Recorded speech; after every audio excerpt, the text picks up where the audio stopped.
Saya akan angkat misalnya contoh teman-teman sekalian Muhammad bin Sirin rahimahullah. Muhammad bin Sirin ini salah satu ulama tabi'in yang terkenal dengan keimanannya dan beliau ahli takwil mimpi.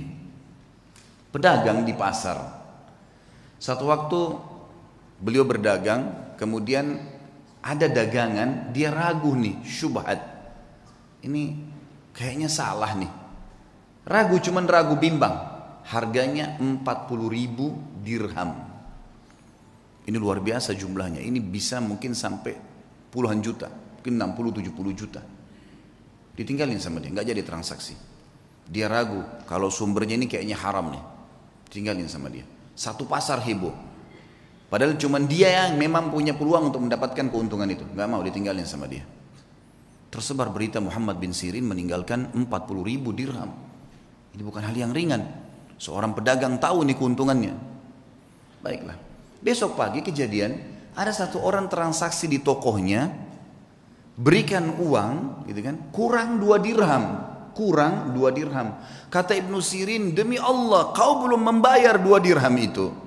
Kata orang itu, 2 dirham, demi Allah saya sudah bayar. Kata Ibnu Sirin, demi Allah kau belum bayar. Ribut nih. Satu pasar sampai datang. Lihat, ribut dengan 2 dirham.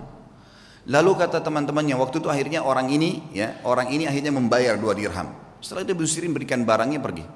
Orang-orang pasar tanya, wahai Ibnu Sirin, kemarin anda meninggalkan 40.000 dirham karena syubhat. Sekarang anda bersumpah atas nama Allah kena ngejar 2 dirham. Apa kata Ibnu Sirin? Orang yang mengenal Tuhannya. Ini yang penting teman-teman sekalian. Dia mengatakan, demi Allah saya bersumpah karena saya tidak mau dia makan haram. Karena saya tahu itu haram bagi dia.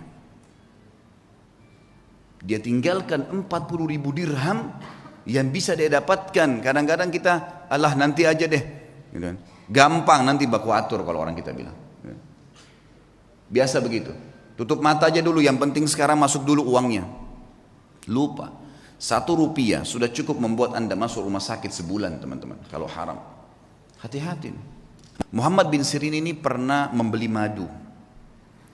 Madu ini kebetulan dibeli 1 gentong besar. Kalau gentong di zaman dulu itu mungkin ya bisa menampung sekitar 200 kilo madu sampai 250 kilo madu. Waktu dia beli, dia taruh di gentong, rupanya malam hari atau dia tidur, dia lupa tutup gentong itu. Masuk tikus. Tikus ini masuk ke madu. Masuk, dan ini madu diambil karena jumlahnya banyak, jatuh tempo. Muhammad bin Sirin rahimahullah lupa tutup, masuk tikus. Tikusnya waktu dia bangun pagi dilihat mati di madu itu, nggak bisa keluar, melengket mati. Muhammad bin Sirin rahimahullah mengambil madu itu semuanya dibuang. Dibuang, sengaja cari sungai, dibuang. Dia bukan buang biasa, dibuang di sungai supaya mengalir gitu. Orang-orang semua datangin, wahai Muhammad bin Sirin, tinggal kamu angkat tikusnya, yang lainnya jual. Kenapa kok harus semuanya dibuang? Apa jawaban dia? Demi Allah saudaraku, aku tidak tahu tetesan mana madu yang kena bakteri, yang kena kotorannya, najisnya tikus itu, sehingga saya jual pada seseorang dan saya menipunya. Gitu. Maka saya lebih baik rugi semuanya daripada saya dihisab sama Allah hari kiamat. Luar biasa imannya. Dibuang, dialirkan semua.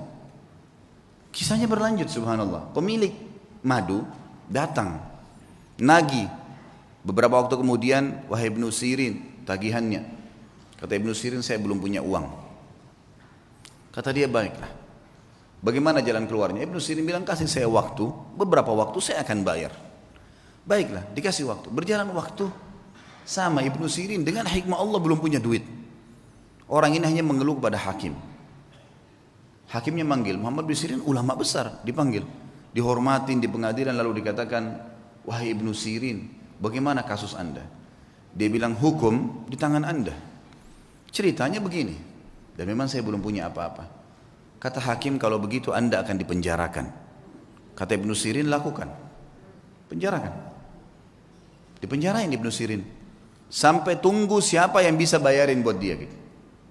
Subhanallah, penjaga penjara tahu siapa Ibnu Sirin, ulama besar. Kata penjaganya apa? Wahai Ibnu Sirin, kalau malam hari pulanglah tidur dengan keluarga Anda, pagi silakan Anda kembali ke sini. Kira-kira bagaimana tuh kalau kita ditawarin begitu? Penjaga penjara, silakan pulang ke rumah, nanti pagi datang lagi ke sini. Gitu. Begitu terus di penjara. Kata Ibnu Sirin, demi Allah, sambil pegang kerangkengan penjaranya, demi Allah ya saudaraku, saya tidak akan tolong kamu masuk ke neraka. Saya akan tinggal di sini sampai utang saya terbayar. Gak mau keluar. Baca Al-Quran, sholat malam. Sampai akhirnya orang-orang satu Baghdad datang membayarkan dia. Didengar ceritanya dibayarin. Ya. Lunasin utangnya sampai dia keluar. Tapi bagaimana mereka mengetahui hubungannya dengan Allah Subhanahu Wa Taala? Dan ini satu hal yang mahal teman-teman sekalian. Mahal sekali. Ini hanya bisa didapatkan bagi jiwa-jiwa yang suci, yang bersih, yang mau memang berhubungan dengan Tuhannya. Dan Allah Azza wa Jalla ini zat yang kalau memberi selalu dalam Al-Quran bahasanya apa? Bighairi hisab. Innama yulaqqas sabiruna ajrahum bighairi hisab. Selalu ada kalimat bighairi hisab, bighairi hisab. Bighairi hisab itu tanpa ada hitungan. Kita kalau minta sama Allah satu, Allah nggak kasih satu, 10, 100, 100 ribu. Luar biasa kalau pemberian Allah SWT itu.